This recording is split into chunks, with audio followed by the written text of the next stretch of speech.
budding singer and a rising star on the stage, from the New York City Opera to his current home, Vienna. Aaron Casey Gould's also the winner of the 2023 Africa Lyrics Opera Prize, celebrating the voices of the diaspora and singers from the African continent.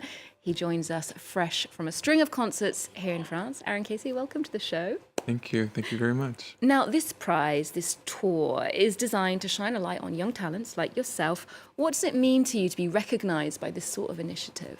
Well, it means the world, this introduction to France and also the community of the African diaspora is an honor, it's a pleasure, and it has been an absolute thrill, just like learning all of this repertoire, singing for all of these audiences, and also introducing myself as a young artist, new on the scene and a lover of the art itself. Okay, and was this your first time in France? It wasn't my first time in France, but it was my first time doing a series of concerts and through all of these different cities. So it was professional special. Debut then. Well, let's get a taste of that music. Here's Aaron Casey on stage with his fellow prize winners in Montargis.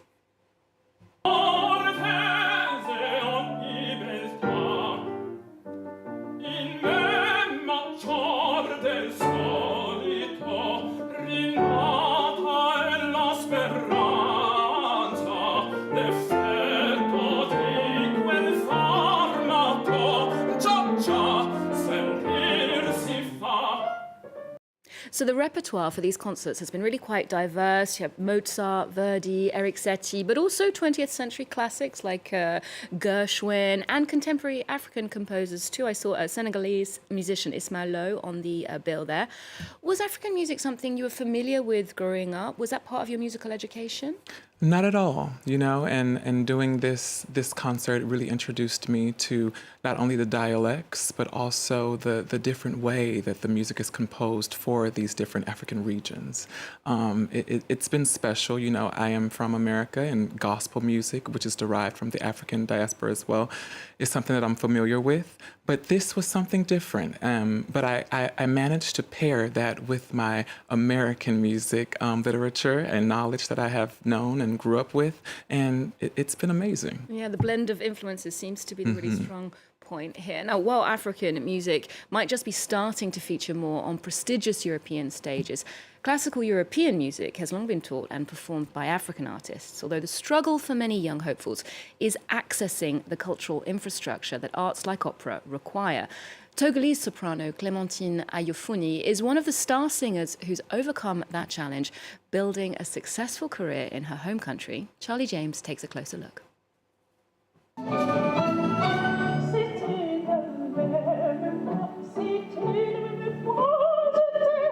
From Carmen to La Traviata to the Magic Flute, Togolese soprano Clémentine Ayofuni sings all the opera classics.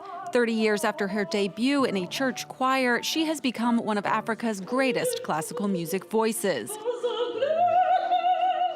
Between concerts, she also teaches young singers her art. I started off in the choir, but it turns out that choir songs do not develop into the classical range.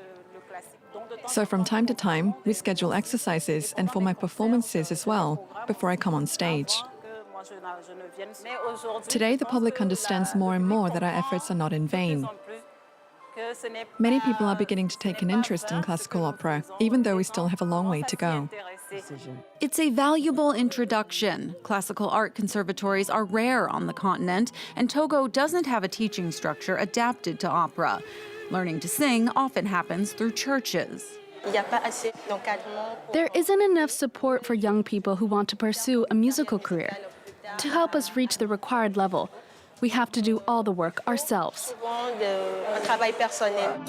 African musicians also incorporate the continent's rich musical wealth into the classical genre, blending African instruments with conventional ones. We have to be able to express ourselves in our language. That's why we added a little Afro music to classical music. For a musical genre still too unknown in Africa, fostering young artists and expanding beyond classical music's Western identity is essential to reach untapped talent. So we saw there that it was really important for Clémentine to pass on her love for opera, inspire future generations. But there is always this question when it comes to getting the next generation on board of making opera accessible because, you know, the codes, the practices, the stories, 18th, 19th century music, not necessarily what young people are into. Do you think that the institution of opera needs to maybe move away from these traditional themes or the Eurocentric repertoire? You know, I do not. There's a place for the traditional repertoire and also for the contemporary repertoire. And I believe that marrying the two together is an amazing idea. It's innovative. And I feel like theaters globally are now doing so. Even the acting is becoming more minimal. And with that being said, it is introducing older audiences to new ways and these contemporary audiences to older ways. And I think this coming together, this unity, is more important than anything. And I think it will carry the trajectory of opera to many, many audiences in future generations. Well, as a definitively young person, it clearly worked for you. Now, speaking of updating the repertoire, in addition to the classical numbers you've been performing on this latest tour, there's also music from the legendary composer Leonard Bernstein's score for West Side Story. Let's hear you singing one of its very romantic pieces. This is Tonight.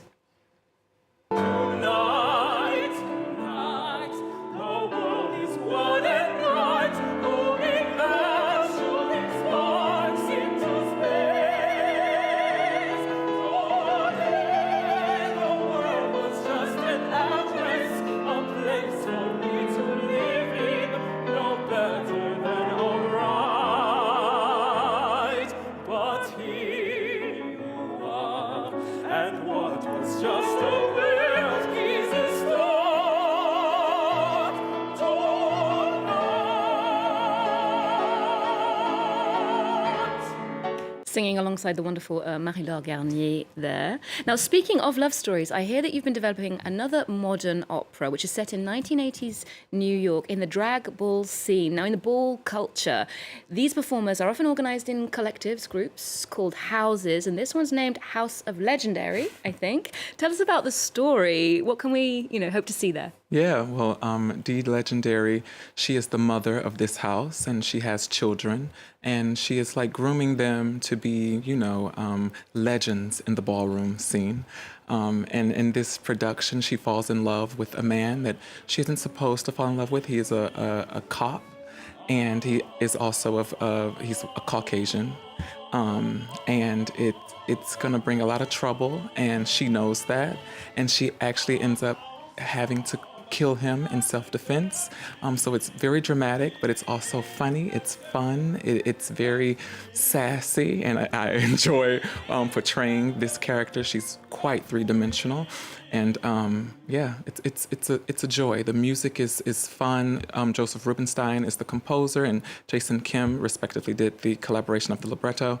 But it shines a light on this scene of drag that it's underground, but now we're bringing it to the forefront. And that's coming in June, I believe. It's in June, at the end of June, yes. I'll be going to New York City to perform the first orchestra reading. Okay, and we're wrapping up the show with a Jacques Offenbach opera that you know well, A Trip to the Moon. You're performing in this as a Prince Candide at the Vienna Volksoper.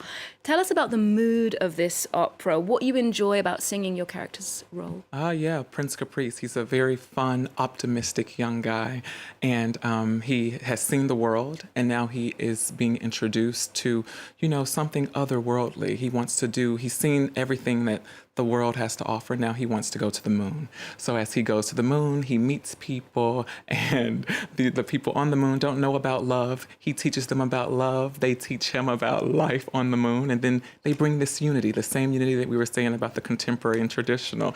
It's quite beautiful, it's fun, it's heartfelt, and it's youthful, and it's been a joy to perform it, directed by the legendary French director, Laurent Pelly. Who you really enjoyed working with, I believe. I love to work with him. Yeah, yes, fantastic. Yes. It sounds like a lunar voyage, also a bit of an artistic trip. Aaron Casey, thank you so much for joining us today.